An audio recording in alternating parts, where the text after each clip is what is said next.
क्या दूसरे के मन की बात को जान लेना, कोई इंसान हमारे बारे में क्या सोच रहा है, इन बातों को जान लेना क्या संभव है?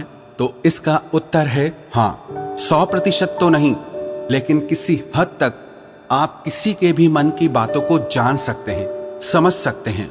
लेकिन अगर आप भी इसे सीखना चाहते हो तो आप इस वीडियो को बहुत ध्यान और समझ के साथ देखिए, और इस वीडियो में जो प्रयोग आपको बताए जा रहे हैं उन्हें आप लगातार अभ्यास करने की कोशिश कीजिए।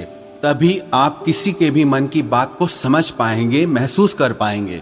वैसे ये सब प्रयोग आपको कोई बताएगा नहीं, क्योंकि बहुत सारे एस्ट्रोलॉजर जो ज्योतिषी हैं वो यही सारे प्रयोग करके आपके मनोभावों को जान लेते हैं। आप जैसे ही उनके पास जाते हैं वो पहले ही आपके मनोभावों को पढ़ना शुरू कर देते हैं। आप अपने बारे में उन्हें थोड़ा बताते हैं और वो आपको आपके ही बारे में बहुत कुछ बता देते हैं। तो आपको लगने लगता है कि ये ज्योतिषी तो बहुत चमत्कारी हैं, इन्हें हमारे भूतकाल के बारे में, हमारे भविष्य के बारे में सब कुछ पता है। पर ये वास्तविकता नहीं है और ये कोई चमत्कार भी नहीं है। ये सिर्फ अभ्यास की बात है जो उन्होंने किया है, और उसी से ही वो आपके मन की बातों को जान लेते हैं। अब वो तो आपको ये सारी बातें नहीं बता सकते, क्योंकि उनका घर और उनका बिजनेस इसी से ही चलता है। तो आइए अब हम शुरू करते हैं कि इसको किया कैसे जाता है। सबसे पहली बात है कि अगर आप किसी के मन की बात को जानना चाहते हैं तो उसके लिए आपके मन का शांत होना बहुत जरूरी है। थोड़ा ध्यान से समझना इस बात को, तभी आप इन प्रयोगों को सक्सेसफुली कर पाएंगे। मैं आपको एक कहानी सुनाता हूँ। एक जैन फकीर हुए जॉर्ज गुरजिएफ, उनके पास जो कोई भी शिक्षा लेने आता था वो उन्हें सिखाते थे कि तुम शब्दों से नहीं, मन के भावों से बातचीत करना सीखो। इसे टेलीपैथी भी कहा जाता है, जो बिना कुछ कहे एक दूसरे के साथ मन ही मन में बात कर लेना। कई बार आप लोगों ने महसूस किया होगा कि आप किसी के बारे में सोचते हैं और वो इंसान आपके सामने आ जाता है या उसका फोन आ जाता है। कहीं ना कहीं आपके मन की बातें उस तक पहुंच जाती है और उसके मन की बात आप तक पहुंच जाती है। तो जो जैन फकीर थे वो अपने सारे शिष्यों को एक प्रयोग सिखाते थे कि तुम अपने आप को एक कमरे में बंद रखो और एक भी शब्द नहीं बोलना है, किसी से कोई बात नहीं करनी है। सबसे पहले तो तुम अपनी वाणी को शांत करो। जब तुम्हारी वाणी शांत होगी तभी तुम्हारा मन शांत होगा। हमारी वाणी ही हमारे विचारों को शब्द देती है, आवाज देती है। पहले वाणी में शांति आएगी, फिर विचारों में शांति आएगी।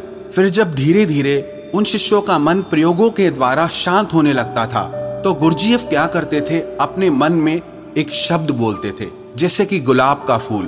और जब तक वो शब्द उन शिष्यों को सुनाई नहीं देता था वो उन शिष्यों से इसी प्रयोग को लगातार करवाते रहते थे। वो एक ही कोई शब्द अपने मन से बोलते रहते थे और उस शब्द को धीरे धीरे वो सारे शिष्य आसानी से सुन लेते थे, बिना मुंह से कुछ भी बोले। आप कहोगे ये सब बकवास बातें हैं। ये बिल्कुल भी बकवास बातें नहीं है, ये प्रूव्ड साइंटिफिक बातें हैं। बहुत लोगों ने इस पे प्रयोग किए हैं।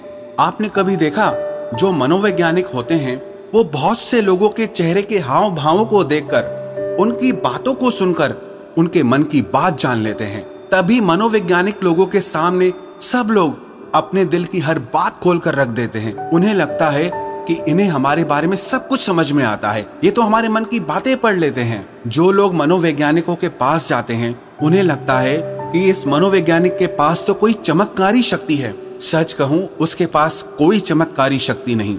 उसने बस अपने विचारों को शांत करके, खुद के विचारों में ठहराव ला करके, उसने अपने भावों को, अपनी ऊर्जा को आपसे कनेक्ट कर लिया। इसलिए जो भी आपके हाव भाव हैं उसकी ऊर्जा को वो मनोवैज्ञानिक महसूस कर पाता है, समझ पाता है। सीधा सरल सा सूत्र है कि जब तक आप बोलते रहते हैं सामने वाले सुनते रहते हैं। आप बोलना बंद करते हैं तभी सामने वाला जो बोल रहा है वो आप सुन पाते हैं।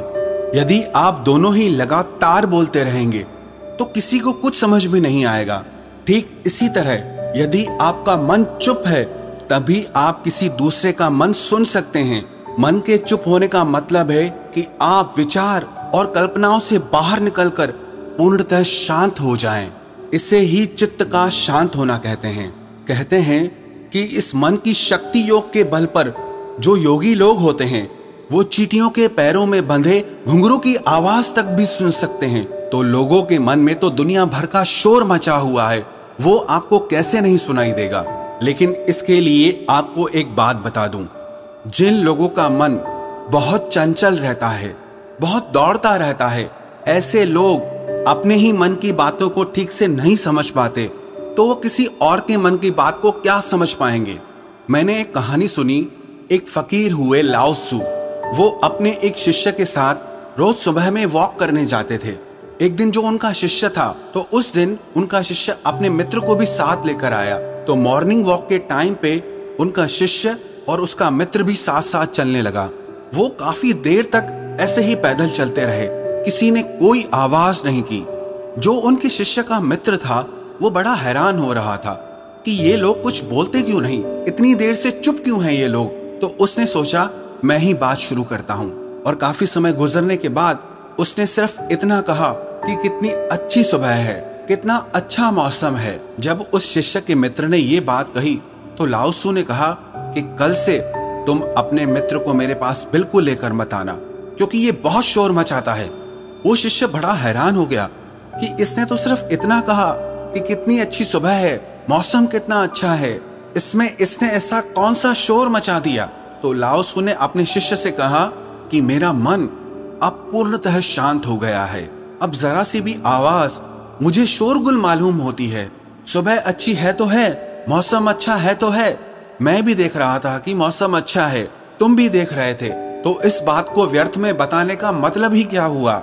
मेरे मन में ऐसी शांति भर गई है कि ये व्यर्थ की बातें मुझे अब बिल्कुल अच्छी नहीं लगती, क्योंकि मैं बिना बोले ही सब कुछ सुन सकता हूँ और बिना कहे ही सब कुछ कह सकता हूँ। तो मैं शब्दों को बोलकर और सुनकर अपनी उस शक्ति को क्यों नष्ट करूं।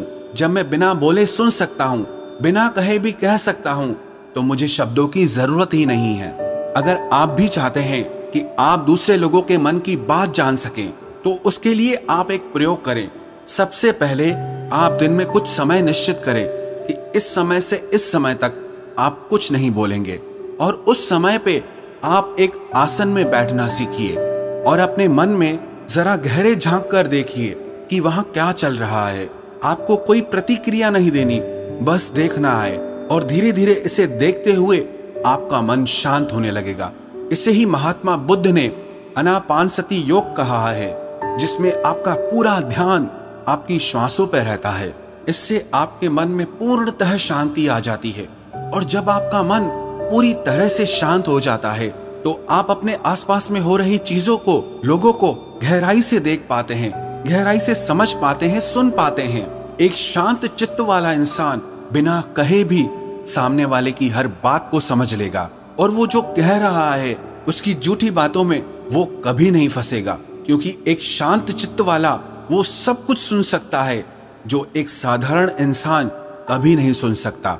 अगर आप भी चाहते हैं कि आप लोगों का मन पढ़ सकें, उनके मन में चल रही भावनाओं को महसूस कर सकें, तो उसके लिए आप अपने मन को शांत करने का अभ्यास करें। और जब आपका मन शांत हो जाए तो धीरे धीरे लोगों के मन में गहरे झांकने की कोशिश करें, उनके हाव भाव को समझने की कोशिश करें, उनके शब्दों पर नहीं जाएं, जो उनके हाव भाव हैं आप उन्हें गहराई से समझने की कोशिश करें। दूसरे के मन की बात को जान लेना, इसमें कोई बड़ी बात नहीं है, पर शर्त यही है कि आपको यही अभ्यास निरंतर करना होगा। जिस दिन आपका अभ्यास सिद्ध हो जाएगा, आपको बिना कहे भी लोगों के मन की सारी बातें बिल्कुल साफ सुनाई देंगी। अब आप ये सोच रहे होंगे कि किसी और के मन की बात पता करके हमें क्या फायदा मिल जाएगा, लेकिन मैं आपको बता दूं कि इसका फायदा आपको जीवन के हर क्षेत्र में मिलेगा। चाहे वो आपके रिश्ते हो, आपके क्लाइंट्स हो, आपकी नौकरी का इंटरव्यू हो, जिंदगी के किसी भी क्षेत्र में चले जाओ, अगर आप सामने वाले के मन की बातों को समझ पाओ, महसूस कर पाओ, तो आप जिंदगी में हर कामयाबी हासिल कर सकते हो। इसके बहुत फायदे हैं। इससे आपको कोई भी इंसान झूठ बोल के धोखा नहीं दे सकता, कोई आपका इस्तेमाल नहीं कर सकता, आप हर तरह की भावनात्मक चोट खाने से बच जाएंगे, कोई आपके पैसों को लूट कर नहीं जा सकता। और एक बात मैं आपको बता दूं कि ये प्रयोग एक ही दिन में सिद्ध नहीं होते हैं। इनमें थोड़ा समय लगता है, बहुत ज्यादा तो नहीं, लेकिन कुछ महीनों के अभ्यास से ही आप जल्दी ही किसी के भी मन की बातों को आसानी से जान लेंगे।